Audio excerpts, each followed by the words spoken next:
Hey, welcome to The Explainer. So today we're diving into something really cool, a simple but man, powerful practice for getting back that energy you might feel is gone.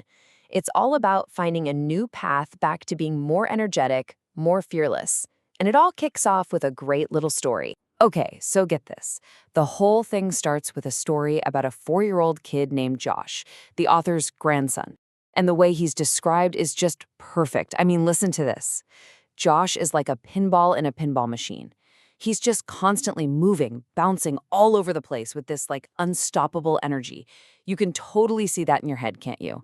Just pure, joyful chaos. But here's the thing. What makes his energy so amazing isn't just that he's, super active. It's how he meets the world. He just accepts everything life throws at him. No hesitation, no resistance, no judgment. You give him a new toy, he meets a stranger, you ask him to do something. It's all met with this wide-eyed, open curiosity. He's just completely and totally alive, full of joy. So seeing this completely unfiltered love for life, it sparked this really big question for the author. And it's a question I want to ask you too. Think about it for a second. When was the last time you lived like that? I mean, really, when's the last time you, hopped instead of just walked, or just laughed out loud for no good reason? It's a heavy question when you actually stop to think about it. And that question really hits home, right? Because for most of us, if we're being honest, the answer is a long time ago. As we get older, something just shifts. Something fundamental changes, and we start to lose that incredible childlike sense of just being whole. So what is it that happens? Well, we start living up here in our heads. We start overthinking everything. We judge our experiences, this is good, that was bad. And we worry, man, do we worry about what other people think of us. All that natural, free-flowing energy we had, it just gets totally clogged up with all that analysis and self-consciousness. And this is a really, really important point. We've got to make a distinction here.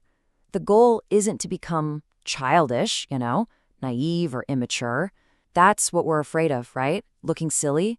No, the goal is to get back our childlike wholeness. That's that original purity of heart, that feeling of being totally present, joyful, and just free. Okay, so if we've lost this amazing state of being, is that it? Is there a way to get it back? Well, according to this source material, the answer is a big yes. It lays out a new path, and that path is called contentment. This journey back has a name, the contentment practice. And it's not some vague idea. It's laid out as a clear step-by-step path to get back that energy, that joy, that fearlessness that we saw in little Josh. It's pretty much the answer to that feeling of being trapped inside your own head. And here's the key thing to get. This is not about some complicated, abstract philosophy. The author makes this super clear. They say, this is not a book of theory, but an invitation to a proven practice. So it's all about real exercises, things you can actually feel and experience. It's about doing, not just thinking. All right, so how does this thing actually work? What are the nuts and bolts of the practice? Let's dive in and take a look. What's fascinating is where this practice comes from. It's like this incredible mashup of wisdom. You've got insights from traditional Chinese medicine, you've got the wisdom of the Buddha, the teachings of Jesus, but what's really cool is how it braids all of that ancient wisdom together with modern science. It's like all these different paths were pointing to the same fundamental truth about how our bodies work. So a central idea here is something called qi. That's spelled Q-I, pronounced qi. And what is it? It's your life energy. The source material talks about it as this thing that's literally moving and pulsing inside you right this second. And a huge part of the practice is learning how to stop thinking about your energy and start actually feeling it in your body. And to bring that down to earth, to make it super concrete, the practice connects this ancient idea of qi to modern biology. The goal, believe it or not, is to boost the energy of every single mitochondrion in every single one of your cells.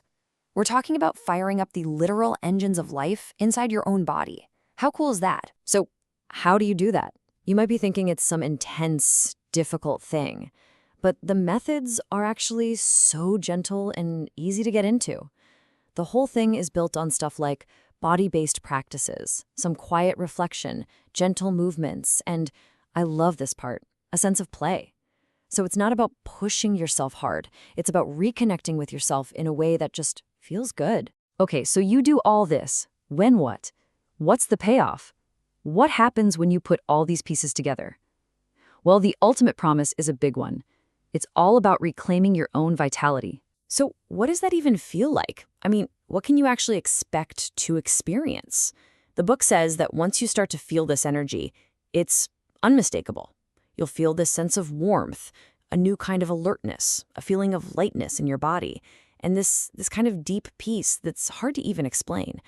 These aren't just ideas. They are things you can actually feel. And that right there, that reveals a massive shift in how to think about this stuff. This whole journey isn't about analyzing yourself or trying to figure life out like you're some kind of broken puzzle. Not at all.